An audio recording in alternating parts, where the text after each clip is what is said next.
My name is My Ace China, and I'm the Mayor of Housing and your real estate success strategist. And I'm not here to sell you anything. If you want to make money in real estate, this is on you. But if you're tired of making money, you can just scroll right by.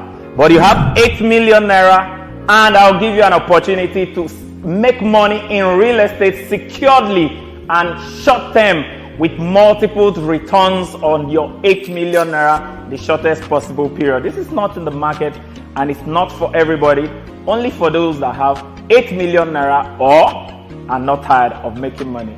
If you're not tired, click on the number below and let me make money for you.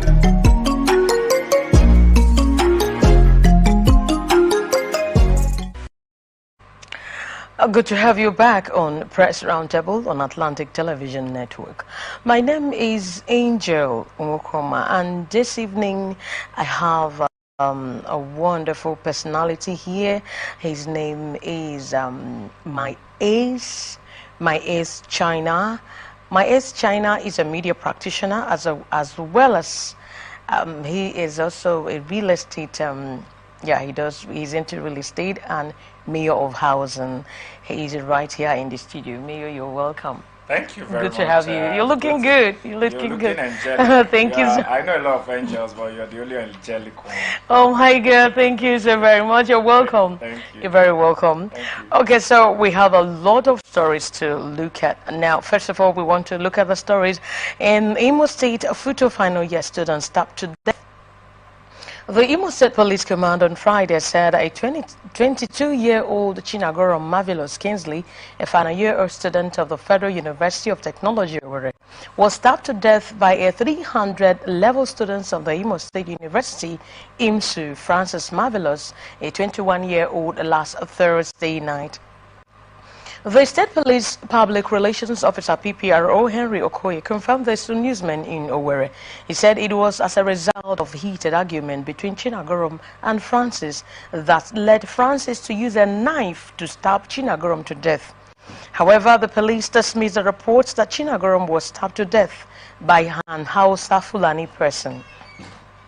He continued that the Commissioner of Police has directed the Deputy Commissioner of Police in charge of the State Criminal Investigation Department to take charge of the case and ensure that the suspect involved in this case and others, fake news, are arrested and made to face the full wrath of the law. According to the police, operatives of the Imo State Police Command have arrested an alleged 300-level students of Imo State University, IMSU Owerri, named Francis Marvelous, male, 21 years, who hails from Ehimemba, local government area of Imo State, for allegedly stabbing to death Chinagoro Marvelous Kingsley M., that's male, 22 years, who is a final year student of the Federal University of Technology, Owerri Futo, and a member of the university's Man O War unit. Now, the arrest was a sequel to a swift response to a distress call received from the Chief Security Officer, CSO of Futo, retired DSP Patrick Egu, by police operatives on convoy patrol, who promptly arrested the suspect, who was almost lynched at the scene by an angry mob.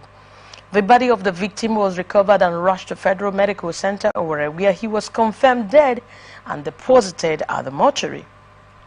Now, on interrogation, the suspect confessed to the crime, admitting that he had a heated argument with personnel of the university's Man O War unit on 29th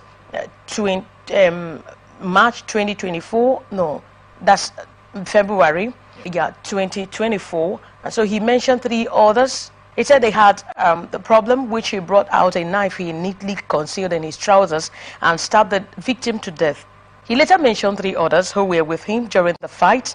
They include his brothers, Francis, Promise, Prince, and a man popularly known as Soji.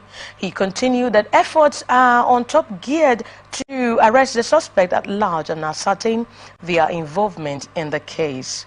The suspect will be arraigned in court upon completion of a comprehensive investigation by the State Criminal Investigation Department, CID Owerri. I don't know if you follow up this really nasty story happening in the university, Federal University of Technology, whereby a student nabbed, killed a fellow student. What do you think you can see about this? Is it because of the state of economy? Is it because of what is actually going on? What could it be? Is it because of drug abuse? So I'm wondering what could have really pushed this young man to take away the life of another man. I'm sure he's already regretting that, but I also knew that you go to the economic downturn, and most times these outbursts of violence are usually as a result of multiple factors. Anger cannot be ruled out. Hunger from the economic situation, as you said, cannot be ruled out, because you know that hunger exacerbates anger. Yes. So if the person had been an impulsive, angry person with hunger, and then frustration, and you also mentioned something about drug use, the percentage of drug use among our young youth is worrying. Before now it was at 1.2% in Africa. Right now it has risen to almost 15% in Nigeria, and that's high. 15% means that almost 2 out of every 10 youth is a drug user, and that's very worrying. So this is not far-fetched from these factors, but it's all, whether these factors or not, it shows that we have a lot of work to do. A lot of work. We cannot just keep blaming individuals for their crime. We should also make sure that the enabling environment for such tantrums and such extreme violent dispositions of behavior are reduced. Let me now take it back a little bit, because the story has it that the guy had a problem with the man over the university man over where the guy belongs to. Okay, so I think is it a retaliation or what? Because it was a previous argument. They had an argument, and he also had a problem with those people. Yes. Now, once you hear man o' war, okay. The man o' war are usually the disciplinary system. They are like paramilitary, just like the scout and other things. So probably the man o' war are like a vigilante group that is helping sanitize or try to regulate the school environment. So when he had an argument with them, it's probably because he was doing something a little bit delinquent. Okay. That was against the law, and the man o' war came to exert their authority and force of law. And he got angry, went back, armed himself with a knife, because he said it was neatly concealed in his trousers, and then came back to show the man o' war guys who is boss. And then this is unfortunate, because for me it's actually loss of 2 people, because the person that is we lost the life is the loss of 1 youth. The one that will also be going to prison is the loss of another youth. So, and it might be for something as cheap as drugs. And in what areas do you think that this can be minimized? For me, engagement. I always say this: the most viable potential of Nigeria is the youth. We have a population of almost 60% youth, and they are not fully being engaged. No employment, no artisan job opportunities, no involvement. So the youth are like the lost segment of our society. So with frustration, that's why the drug use is increasing. They see themselves being lost in this whole equation of national or national inclusion. Politicians, leaders are there, parents are there struggling, they are here lost. So as long as you have an idle mind, they say it's the devil's workshop. So if you see everything that used to engage the youth in those days, sports is dead in the country, inter-house games are dead, interstate games, there was a time that interstate football games, interstate basketball games, quiz competition, there are little or nothing to engage the youth. And there is even a recent mental disorder called schizophrenia. That's what digiphrenia. Digiphrenia is a disorientation that comes from addiction to digital content. So because these youth are always on the internet, seeing people doing well in other countries, they feel that maybe they are not doing well. With high content consumption, with low physical engagement and meaningful engagement, you begin to see a lot of such tendencies to drugs and this kind of things. Well, at this point, I want to commend the security agencies and Imo State for fishing those people out. And at the same time, we urge the Federal University of Technology, because they need to also beef up their security to checkmate those people who are in school, you know, the students, in order to make sure that they are not really having any armor, they are not really having any weapons. But as I said, this is not a gun. Okay. It's a knife. Every student, it's not a secondary school. Okay, so it's like a everyone. University. Okay. When you are in the university, you don't have a kitchen knife you were using to cook your small indomie. Oh, of course. So yeah, so for me, it's not really that of, I think, more of orientation than just security, because I think for them to have a man-o-war in the system, in the school, and if you heard the news very well, it was the CSO, the chief security officer of the school, that called the police. So they might have adequate security. Okay. But this disposition of using household utensils as a weapon is actually more than just security. Anyway, okay, we also have other stories. Economic downturn, hardship will end soon. FG tells aggrieved Nigerians. Now, the Minister of Information and National Orientation, Mohammed Idris, on Thursday assured Nigerians that the narrative on the current hardship will be different within the next 1 year. Idris spoke at the 50th anniversary lecture of Punch Nigeria Limited held at the Civic Center, Ozumba, Mbadiwe Road, Victoria Island, Lagos. The minister, who represented President Bola Tinubu at the lecture by the Nobel laureate Professor Wole Soyinka, assured Nigerians that Tinubu would deliver on his campaign promises while appealing for patience. And he said, of course, the challenges are going to be there. No one is pretending that they do not exist. But we see a situation where the story will be quite different in another 1 year.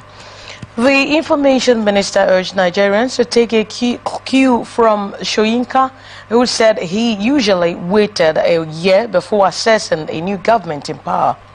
Maybe go back to what Professor Wole Soyinka said when he visited President Bola Tinubu.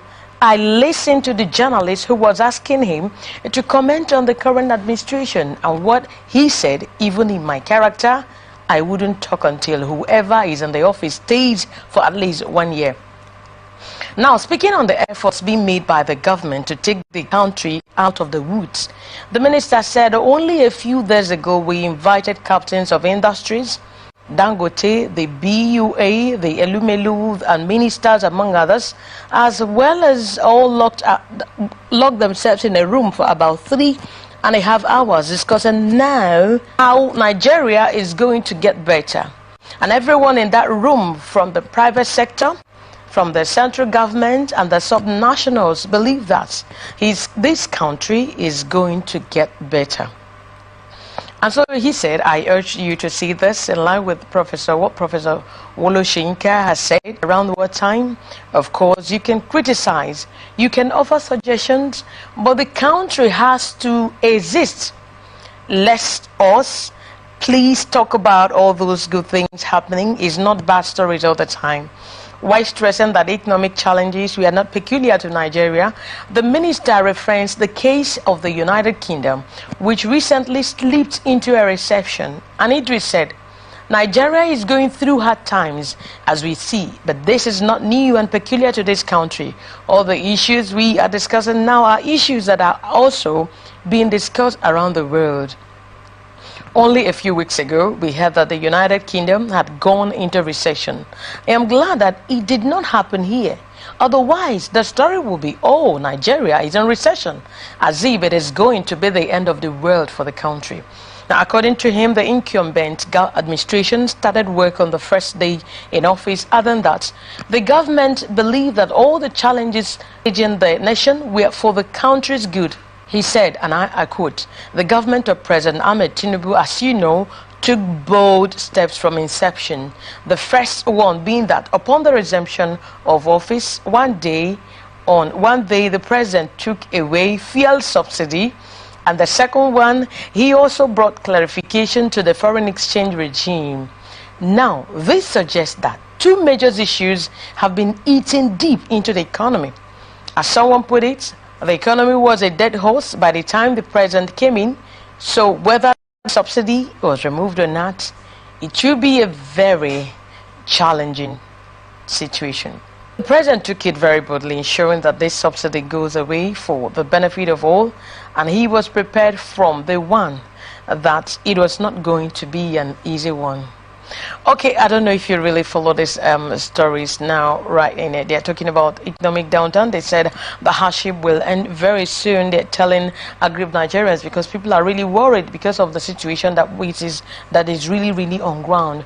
They're assuring us that for as long as Nigeria has not really gone into recession, so that it is not really, that is not going to get better. Yeah, we're going to hear the stories. Although we're not going to talk about bad stories all the time, but we should have in mind that Nigeria is going to get better. How do you think this, considering what is actually happening right now? Oh, this is the hard one. Honestly. The hard one is that when you see the truth and you refuse to acknowledge the truth, I think you are not ready to help the truth, because the first line of treatment for any ailment is diagnosis. If we don't know what is wrong with a place, you won't know how to treat that place. We are not suffering from economic downturn. We are not suffering from recession. We are not suffering from economic hard times. We are suffering from hunger and food crisis. It is actually worse than economic downturn. There was a recession once in Nigeria in 2008. There was even a global recession. There was a recession once when when Peter Obi was Anambra state governor, that Anambra was the only state not in recession then. We didn't go hungry. We could eat. We didn't have this kind of crisis. And there was no forex crisis. And we could eat. And fuel was not above board. The crisis we are going through right now is that there is a hunger crisis. The protest that you're seeing going on in Nigeria is the protest for cost of living, which is the basic one, food. For the three basic needs of man, food, clothing, and shelter, a man can survive with homeless, without a home. There are a lot of homeless people in the world. A man can wear one clothes for 10 years and wash it every day. You can even go naked, you won't die. But no man can survive without food. And hunger is no respecter of English. Hunger is no respecter of promises. Hunger is no respecter of policies. But the minister representing the president said one thing, that we should wait at least a year before, just like Wole Soyinka. He mentioned the background of Wole Soyinka. Wole Soyinka said he will start analyzing this government after 1 year. We talk about 1 year as if it is 365 days away. It's less than 90 days away. By May 29th, it will be 1 year. By March 29th, 28 days from today, it will be remaining 60 days. So it's actually 89 days from today. So how do Nigerians survive 89 days without food supply? How will you tell a hungry man to survive for 89 days? The greatest tragedy from what he said that he's not talking about is just last week here. 7 people or 6, is it 6 or 7, died at the custom point trying to buy rice for 10,000. It's not free rice, so as in to buy rice at 10,000 naira. 7 people lost their life. We shouldn't be talking about Nigerians being patient. We should be talking about Nigerians and the government declaring national mourning for those 7 people that lost their lives trying to buy rice at a cheaper rate of 10,000 naira. Not for free. If you now give rice for free in this country, that means 7 million people will die. That's what I'm trying to say here now. Because if they were looking for the rice at the rate of 10,000 naira, and quite a number of people lost their lives. How much more when it's being declared free of charge? But at the same time, my worry is that if the FG is saying that the hardship is going to end very soon, because it's really telling on Nigerians. As a matter of fact, some of my guests, one said we are actually in famine. Yes. Now, Nigeria is in famine, okay? Yes. Yeah, because you see, for you to eat 2 square meal a day here in Nigeria is quite difficult. Now, for them to say this is going to end very, very soon, is it for them to, what, and no measures have been put in place. What have they put in place for them to say, okay, now this is going to end very soon? The only 2 measures that will help is measures of food. Okay. Recently, we heard some silos were opened and food was given, but we never saw anybody get a bag. At least when customs were selling 10,000, you saw people going there. When they say silos were opened, did you get? Did your neighbor get? The second thing is security. What is causing this famine in Nigeria is that insecurity have driven all our farmers away from the farm. And now the importation that was buffering our local consumption, the exchange rate has made it out of the reach of the ordinary poor citizen. So juxtapose insecurity with high exchange rate, you have a famine. And it's worse than economic recession. It's worse than COVID-19. It's worse than lockdown. It's worse than any other crisis you can think of economically. Food crisis is the worst kind of crisis.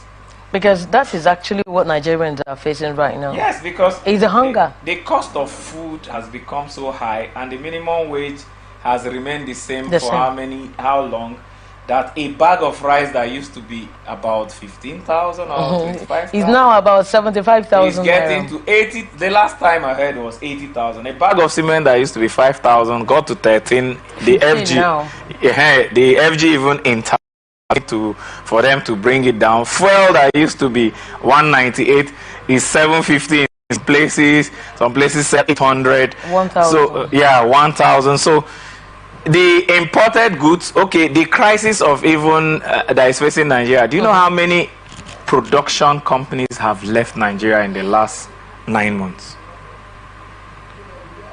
Pharmaceutical companies that have left Nigeria, and now because they've left Nigeria, we have to buy drugs more expensive and buy food more expensive. And because the local farming is not working because of insecurity, we don't have substitutes.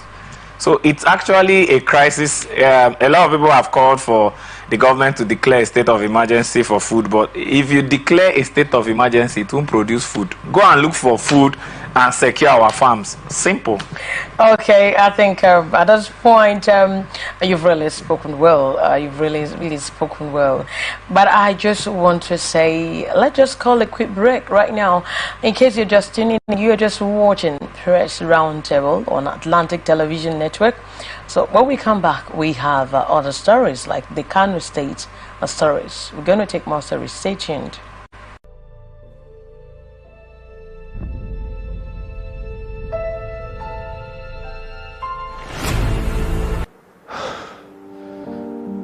I'm really trying to be calm.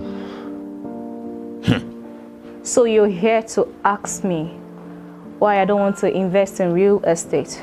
I think the better question should be, why are you saddled with 2 kids as a young woman and you're a single mom? I bought 15 acres of land. Successfully finished paying the last cent. Down to the last kobo. I called my agent. And what did he tell me? The land in question does not exist. And there was no transaction. My father willed all his landed properties to me before he died. And few years after his demise, I can no longer access his landed properties. Daily, I find myself in one lawsuit or the other. The problem is they think I talk too much. They think I'm a noisemaker. These young boys, once they belong to one secret court on the street or on campus, you cannot advise them. I told them, you don't sell or buy property without being advised. I've been away from the shores of Africa for like 4 years now. The cold city of Ontario, Canada. My family keep on bugging me, disturbing me to acquire properties in Nigeria because they don't want me to return to my family home. Okay, I said, fine. For the past 3 years, I've spent over 100,000 USD. I decided to pay them a surprise visit without letting any of them know I was coming to Nigeria. Guess what? I don't even have a plot of land. Not even one. No transaction! Half of my life savings gone down the drain. No transaction. 15 acres of land, they said, but no transaction. It was a hoax. A bloody scam! My husband is in jail because of realtors like you who came and sold the land that was sold to 6 persons. And here you are asking me why I'm not involved in real estate. They went off, sold a kindred land without even consulting the chiefs. What impetus? Who gave them the right? And hi! My money, family money, gone. Aye! And my dad is actually telling me to be calm, to do what?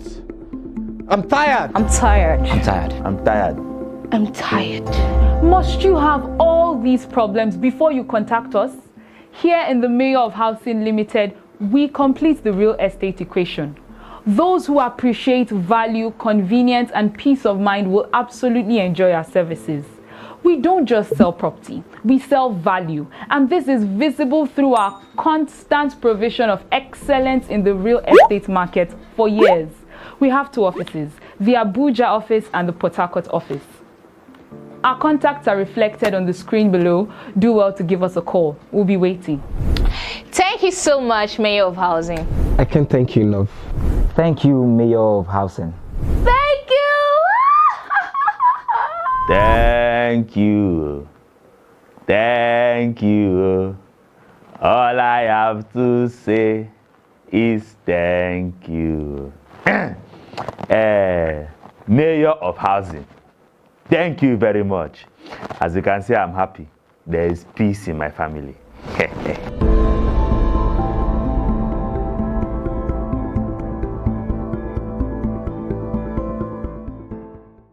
Please let the Mayor of Housing help you get a smart home. Welcome now back to Press Roundtable. Let's look at the stories coming from Kano State. Police arrest 132 armed robbery suspects, illicit drug dealers and kidnappers. The police command in Kano State has arrested 132 suspects for allegedly kidnapping, armed robbery and illicit drug dealing in 2 months in different parts of the state. We have arrested 65 suspected thugs, Yandaba, 22 suspected thieves, 25 suspected drug dealers, 11 kidnapping suspects, and 9 suspected illegal forex hawkers from January to date in different parts of the state. Commissioner of Police Hussaini Gumel told the news agency of Nigeria in Kano on Friday that the command also arrested motor vehicle thieves, motorcycle thieves, tricycle thieves, human trafficking suspects, and suspected fraudsters, among others, during the period. Gumel also revealed that the command rescued 4 kidnapped victims, 2 human trafficking victims, and recovered items and goods during the period. They include 2 AK-47 rifles, 1 locally made pump-action rifle, and 4 live cartridges. He said that from January 1 to date, all forms of major crimes such as armed robbery, kidnapping, cattle rustling, car theft, drug dealing, and thuggery had significantly been reduced in all parts of the state. The previous threats of daylight and night mobile phone armed robbery are now a story of the past, with no single record in the last 2 months. The police command has been supported to fight more than 2 decades of public outcry on cases of missing children, abduction and kidnapping of minors. The trend has been significantly surmounted as further efforts are ongoing to recover more and to unite the children with their biological parents, he said.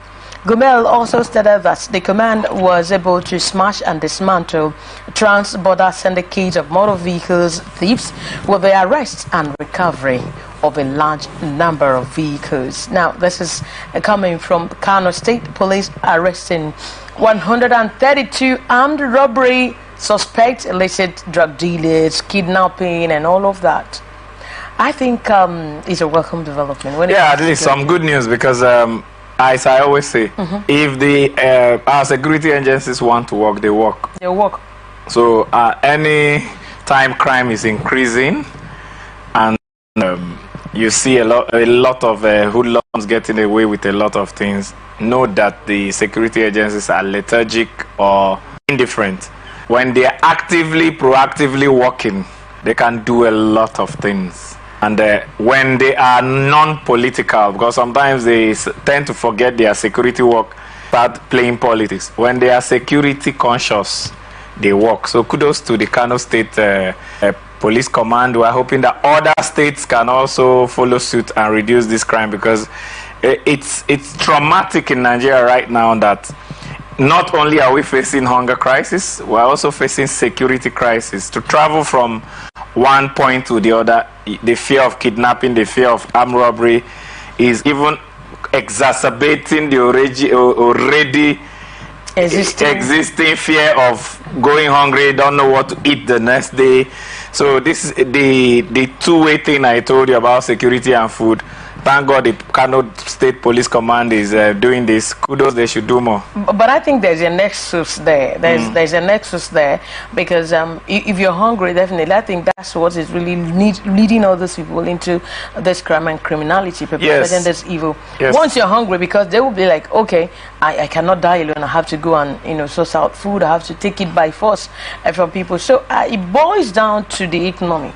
Yes, it boils down to hunger, because economics is the secondary to hunger. The primary thing is, if you are hungry, you become angry and desperate. And an angry, desperate person can do anything to survive. So naturally, crime will increase when economic crisis increase. So that's why, as I said, the two-plunged solution of security and food, but food first before security, because no matter how you try to secure hungry people, they'll always be rowdy. Even poultry. If you've gone to a poultry farm and you've not fed your chicken, they'll be shouting and running all around. When you feed them, they'll sleep and be calm. Oh, that's good. Okay, so for them to have this massive arrest of these people, I think it's quite commendable, so that other states could also borrow relief on how to secure their own states, because this is 132 armed robbery suspect. Man, it's really on the high side. Yes, it is. When the police, and the state is not still completely free of crime, when the police wants to work, they work. Like recently, I think it was yesterday, when the police was giving water to protesters. Oh, yeah. Some of the protesters were like, is this police? So when the police wants to work, they can work. So I'm sure that the criminals in Kano State are more than 132. So kudos to the police command. Please go after the rest too. They have not finished, and then other states can borrow relief. They should go ahead and fish them out. Fish them out. If you can't fish them out, hunt them out.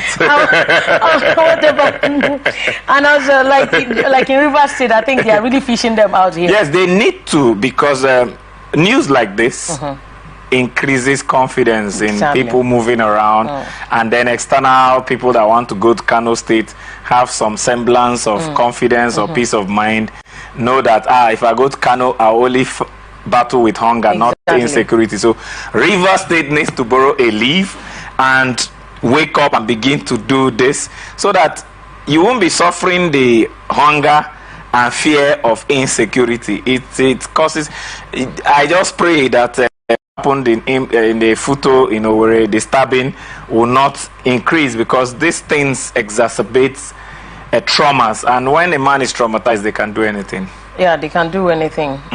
Once you're not happy, once you're not doing what you're supposed to do, once you are afraid of everywhere, your neighborhood, your territory, man, you won't be at rest, you won't be at ease at all. Yes. So both River State, other states, even the governors, they have to beef up the security. Now that, in fact, let them go to the root of it. The root is the food. Exactly. That's it. Once food is being made available, once people are having at least 2 square meals a day, I think it's going to go a long way in reducing this to the barest minimum. Yes, and this is not time for government to keep protecting their exclusive trade agreements with industry players for food. Like, because of the rice pyramid and the Anchor Bonus program, there was an embargo on rice importation 2 years ago. And we had a lot of rice. Now there's no rice. To import, the government itself to import containers of rice and flood the market with the semblance of that customs rice. Why the customs rice costs stampede is that it can only be gotten in that custom office. If every state if the government dumps rice and every state governor buys like 5 billion naira or 10 billion naira worth of rice, and they are selling it maybe for 5,000 naira, and there are more than 1,000 outlets where you can buy rice. At least, even if we feed on only rice until that 1 year that the minister talked about in the FG, we can survive on rice from now till May 29 and see the magic that will happen then. But it is only when people have eaten that they can have hope. Hunger is no respecter of calendar, is no respecter of politics, is no respecter of promises, is no respecter of persons. Okay, so that means, thank you, that's a wonderful one. Because if they have to flood us with food, flood the state with food, I think it's going to go a long way in helping this, all these hoodlums. It's going to reduce. And yes, and then we hear a lot of things from government. Part of what is making this protest happen is that we're in the information age, where you hear that a federal House of Rep member is buying a car. The federal government is buying a car for him for 160 million. You hear that the presidency is buying a yacht for 5 billion. If they import rice of 5 billion naira and share to Nigerians, how many are we? How many bags of rice will we finish before May 29th? All right. Then we'll believe the president and wait till May 29th. Okay, now let's look at this one. Banditry, Defense Minister calls for increased military operations against insurgency. Now let's look at the stories. Following incessant attacks on communities, kidnappings occasioned by the activities of terrorists and bandits in the northwest of the country, the Minister of State for Defense, Bello Mohammed Matawale, has called for intensified operations against terrorists and bandits in the region. Matawale noted that the activities of these bandits have increased over time, especially in Kaduna, Katsina and Zamfara states, which has led to attacks on military personnel, loss of life and destruction of military hardware. Consequently, the minister has directed the Nigerian military to adopt a more proactive approach to decimating the activities of bandits and dealing with insecurity in the above-mentioned states, even as he emphasized the need for synergy amongst the services to be able to wipe out insurgency and other forms of criminality in the region. The minister reiterated the urgency of these operations, stating that the safety and well-being of our citizens remain paramount, and it is imperative that decisive action be taken to curb the menace of terrorism and banditry in our communities. Now, highlighting the significance of these operations beyond just security, Dr. Matawale underscored their role in fostering a conducive environment for agricultural activities to thrive. I don't know if you're yes, we're here. He said enhanced security in the region will not only safeguard the lives and properties of our people, but also improve the quality of farming and irrigation. He said the farmers will be able to cultivate their lands without fear of attacks, thus ensuring food security and economic prosperity for the region. He reaffirmed the commitment of President Bola Tinubu's government to tackling insecurity head-on and ensuring the safety and well-being of citizens. He also called for cooperation from all stakeholders, urging communities to support security agencies in their effort to rid the region of criminal elements. Consequently, the minister has directed the Nigerian military to adopt a more proactive approach to decimating the activities of these bandits and dealing with insecurity in those states that I mentioned. Now, this story, it has to do with banditry. The Minister of Defense calls for increased military operations against insurgency. Yes, because of what is actually happening now in the country. I think a lot of things has to be done with this when it comes to insecurity. You know, the problem I have with this news is that they call. The problem I have with this news is they call. The minister is not supposed to be calling on the military. He's the Minister of Defense. He should be coming out to tell us that the military have now started a new operations that will reduce insurgency and be making promises. Not him calling on the military as if he's an outside player to the government. You know, like maybe me and you now calling on the state government, just like we called on River State Police Command to do as Kano did. Yeah. The problem I have with this news is you can't come out to the nation at this time and be telling us the minister is calling on the military. Who is the military? He's the Minister of Defense. They should be assuring us with results, not calls. People are dying. You should be telling us that maybe if the news headline read the Minister of Defense confirms that insurgency has been reduced and will be further reduced because of his intervention and the military. In the last week, if that 132 arrest that was done in Kano was bandits and terrorists, that in the last 1 week we've killed 132 people and they are showing us proof. We've recovered this territory. We've sent 100 farmers back to their farms. Nigerians, please have confidence. We are doing our best and we are going to improve our best. That would be heartwarming news.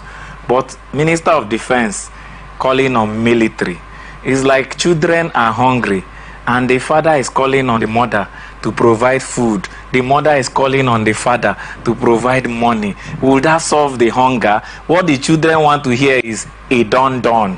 What we want to hear is there is now security, not calls. Okay, so it said what we want to see is action. We do not want to hear calls because you already have it.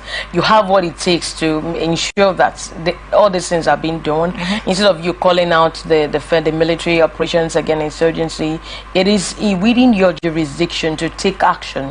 Just show Nigerians we want to commend them because they are actually trying. It's not really quite easy. But that's the much we can take here on Press Roundtable on Atlantic Television Network here. Honestly, I just want to thank you so very much. My ace, China, thank you so very much for coming Angelic today. Angel, it's my pleasure. Honestly, I appreciate your presence. And, thank you. You are interrealistic. You are also a practitioner. Thank you so very much. Thank you very much. Thank you. Next time we're going to do this together. Yes, I hope to be back here and with more interesting stories that will be reassuring and not stories of calls. All right.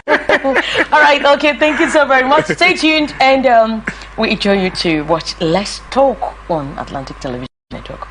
Good night.